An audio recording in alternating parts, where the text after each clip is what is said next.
Let's move on, Courtney. So when you first got started about working at that marina, and was it that they sold that place and you barely got a promotion? Was that your biggest motivation when you first got started? No, actually, it was that quarter life crisis I was having. It was this idea of I didn't want to trust the government for my retirement. Hmm. Like I was asking the big questions of, okay, I go do this for 40 years and then what? Right? Yeah. I'm just sitting there. I'm like, okay, I'm obviously not going to have a pension with this company. They didn't even give me a retirement account with my salary. So it was like I was very underpaid for, they Mhm. got a great steal on me for that job. But it was one of those things I was just like, sure, I could go seek out someone and, get a job with retirement match or maybe a pension but then what? What I didn't want was to have to depend on the government or an employer or whatever for my today or my future. Hmm. And a big part of that was looking at the marine. I saw so many people. I say it's like I got to see different classes of people. I got to see the people who were just like living in a boat that was, barely floating so they could have cheap rent, right? Hmm. I had the people who worked 80 hours a week and had a boat because they reached some sort of, social, milestone because they now have a boat.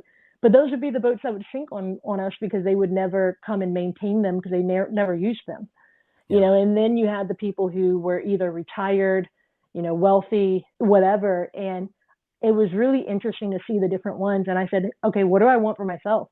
Do I want to barely be able to make ends meet to be living on a boat that's like really not livable? Do I want to go work my life away and every fun thing in my life is, I'm just there for shows, but it's falling apart. My life's falling apart, Hmm. right? Or do I want what some of these other people had, which was freedom? And ultimately, what I wanted that freedom and that peace. Yeah. The peace that hey, the money was there, was continuously there, and I Hmm. wanted the freedom of time. And as I looked at them, I was like, obviously, and so I just started asking some of them, what did you do to get here? And as I asked those questions, so that is where a lot of my purpose was behind. I wanted that independence, that freedom, that peace, and I didn't want to have to depend an employer, the government, someone else.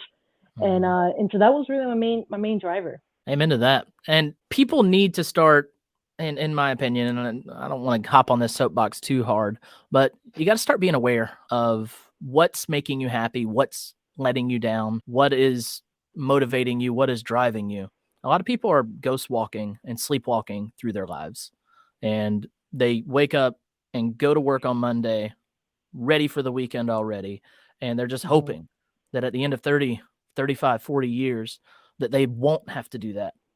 And the Mm-hmm. sad reality is the majority of people that think they're going to have enough to retire when they reach 60 or 65, the reality is they're going to have to go back to work because people are Mm-hmm. living longer and they're investing far less than they ever have before. If you are loving your job and you're just putting money into the 401k, my biggest encouragement to you is give more to your 401k.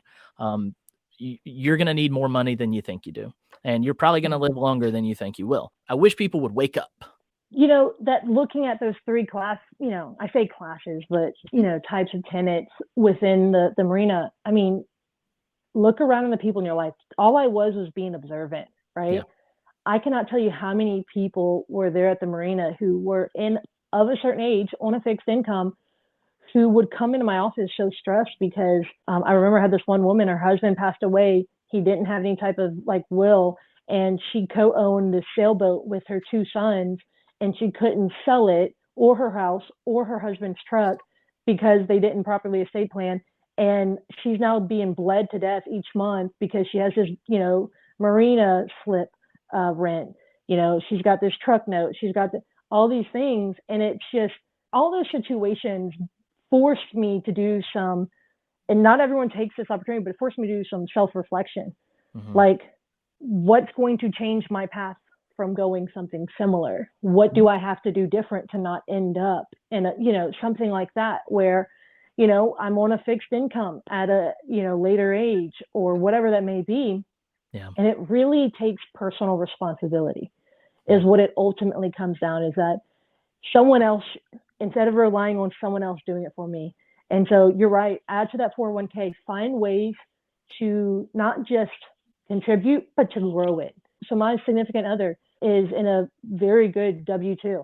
And so what we're doing is we're taking their, like either their yearly bonus or their 401k. There's some other ones that we're opening, and they're starting to include them on my deals, and saying, hey, let's, lend, especially as a creative real estate investor, let's have them lend, 15,000, 30,000 on a deal, and let's find ways to grow it.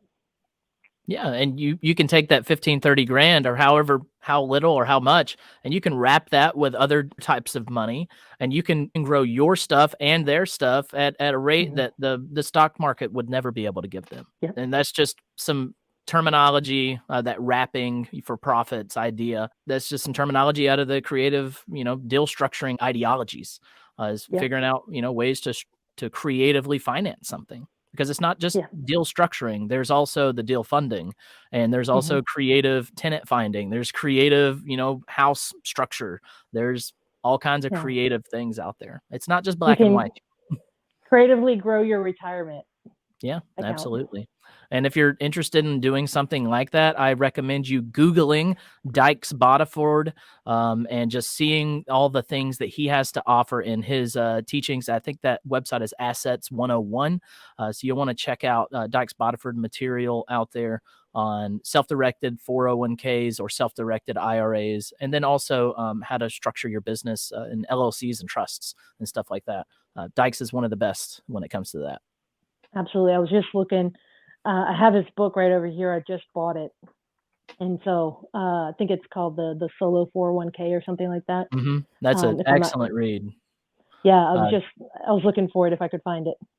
Now, I will say this. I did not read that book. My wife read that book, and Tiffany is just a absolute beast when it comes to reading and understanding the details within stuff like that. She actually set up our solo 401k, and she is actively investing it and growing it more than we ever would have grown when we were working W-2s. So